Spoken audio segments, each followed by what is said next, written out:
আসসালামু আলাইকুম ওয়া রাহমাতুল্লাহি ওয়া বারাকাতুহু। আসসালামু রহমতুল্লাহ বরকাতুহু। জি বলেন। আপনার এই পারুল জ্ঞান গম্ভীর্য আলোচনার জন্য আল্লাহ আপনাকে হায়াতে দান করুন। জাযাকুমুল্লাহ। আমি সাইদ বলছিলাম ইউকে থেকে। আচ্ছা আচ্ছা, আহ, মাশাআল্লাহ।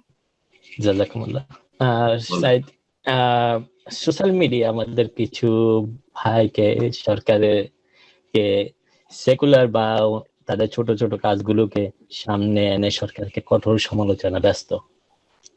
কিন্তু আমরা যখন বলি যে আমাদের আলেমগণই আলহামদুলিল্লাহ সরকারকে নসিহা ও হ্যাকমতে প্রজ্ঞাপূর্ণভাবে জি সমালোচনার জন্য যথেষ্ট, এগুলো এমনকি সরকার সালাফি মানাজের বা ইসলামের জন্য কোনো কিছু কল্যাণকর না, তখন উল্টো আমাদেরকে বিভিন্ন কিছু বলে থাকে। যা হোক, আমরা কিছু মনে করি না। তবে সাহেব, যতটুকু আমি জানি, আমরা জানি যে সহিহ আকীদা প্রচার প্রসারের জন্য নিরাপত্তা প্রয়োজন।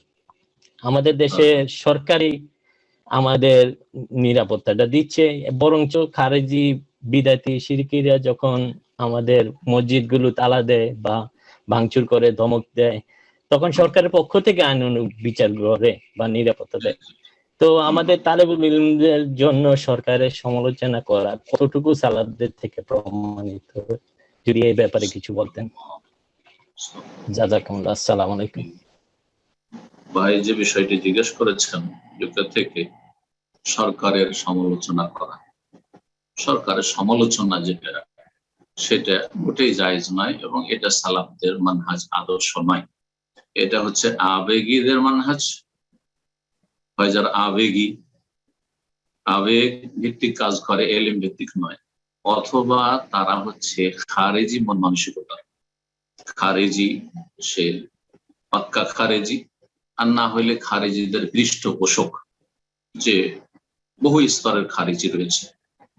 তো স্টেজে, মেম্বারে, আর তারপরে জনগণের সামনে সরকারের দস্তুটি তুলে ধরবে, এই দিয়ে কোনো জাতির কল্যাণ হয়নি, আর সরকারেরও কোনোদিন সংশোধন হয়নি। বরং সরকার আরো উল্টো এর জন্য অ্যাকশন নিয়েছে এবং দমন করার চেষ্টা করেছে। এটা আজকাল কোন আলেম সম্পর্কে যদি স্টেজে খোলাখুলি বলেন, তাও তো সংশোধন হবে না।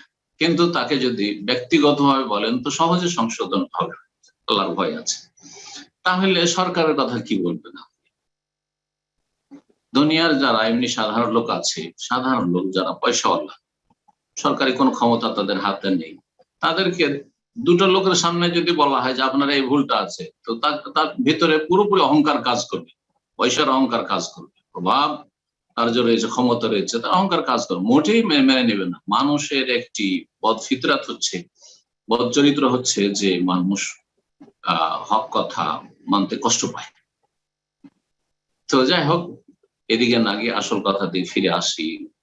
সেটা হচ্ছে যে আহলে সুন্নাত ওয়াল জামাতের শুরু থেকে সালাফদের, সাহাবায়ে কেরামদের, তার আগে কোরআন এবং হাদিসের শিক্ষা এই নয় যে সরকারের বিরুদ্ধে বলতে হবে। বিরুদ্ধে শব্দটি কোথাও নেই। সরকারের বিরুদ্ধে বের হওয়া নাই কথার দ্বারা।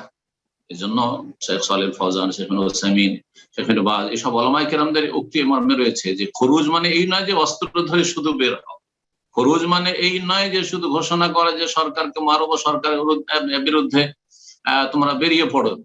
বরং খরুজ মানে হচ্ছে অন্তরে বিদ্বেষ রাখা, শত্রুতা রাখা, এবং এই শত্রুতার বহিঃপ্রকাশ কথার মাধ্যমে করা।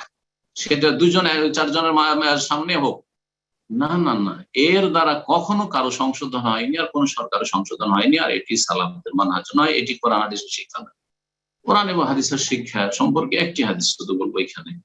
রাসূলুল্লাহ কি বলেছেন? আফদালুল জিহাদ, সবচাইতে উৎকৃষ্ট উত্তম জিহাদ হচ্ছে কালিমাতু হাক্কিন, হক কথা, সত্য কথা, ন্যায়সঙ্গত কথা বলা, ইনদা সুলতানিন জায়ের, ইনদা মানে নিকটে, কাছে, পাশে, সুলতান মানে শাসক, জায়ের মানে জালেম, জালেম শাসকের কাছে, পাশে, নিকটে।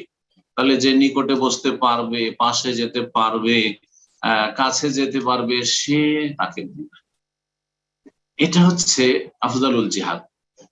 যদি সরকারের বিরুদ্ধে সোশ্যাল মিডিয়ায় অথবা অনেকে নিজের সহি আকীদার দাবিদার অথবা সহি আকীদার আলেম আমরা মনে করে অনেক লোককে তারা মেম্বারে চড়ে দেশের সরকারের বিরুদ্ধে অথবা অন্য দেশের সরকারের বিরুদ্ধে বলছে আর বলছে যে এইটা আমি নাসিহা করছি। এটা নাসিহা করছেন না, এটা আপনি ফাদিহা করছেন, অপদস্থ করছেন, লাঞ্ছিত অপমানিত করছেন। এবং এই কথা যদি তার কাছে পৌঁছে তবু সংশোধন হবে না, আর না পৌঁছলে তো সে জানতেই পারলো না, আর জানলেও সংশোধন হবে না। এই যে আমার বিরুদ্ধে স্টেজে অথবা মেম্বারে জুমার খুতবায় বা ঈদের খুতবায় এইরকম আমার বিরুদ্ধে বলছে, কোনো সংশোধন হবে না।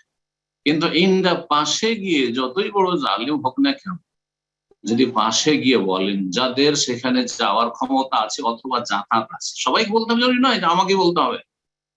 আমাদের সে মানুষ মনে করে যে আপনি আলেম হয়েছেন অথবা আপনি সোশ্যাল মিডিয়াতে দু চারটা ডান্স দিচ্ছেন, কিছু শিখাচ্ছেন, তো আপনাকেও শেয়ার করতে হবে। আপনি কিছু বলছেন না, কেন নীরব রয়েছেন? না না, যদি গোটা দেশের একজন কোন শীর্ষস্থানীয় আলেম, দ্বীনের খাদেম, মুখলেস মানুষ সরকারের কাছে পাশে বসে যদি বলে ভালোভাবে যাতে সংশোধন হয়, যথেষ্ট। সবার পক্ষ থেকে বারিয়াতি জিম্মা, দায়িত্ব আদায় হয়ে গেল। এটা হচ্ছে সালাফের মানহাজ, এটা হচ্ছে সালাফের মানহাজ।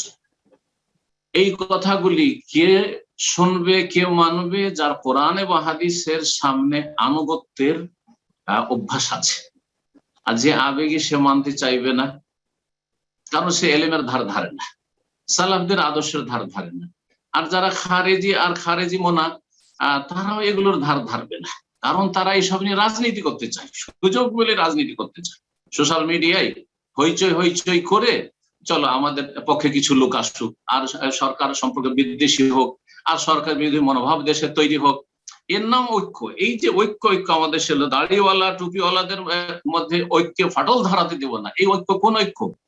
এদের উদ্দেশ্য হচ্ছে সরকার বিরোধী ঐক্য। আসলে সরকার বিরোধী ঐক্য এটা ইসলামে নেই মোটে। সরকারের পক্ষে থেকে ইসলামের কাজ করতে হবে, সরকারের সাথে থেকে নাসিহা করে ইসলামের কাজ করতে হবে। আল্লাহ যেন আমাদের সকলকে তৌফিক দান করে। জি।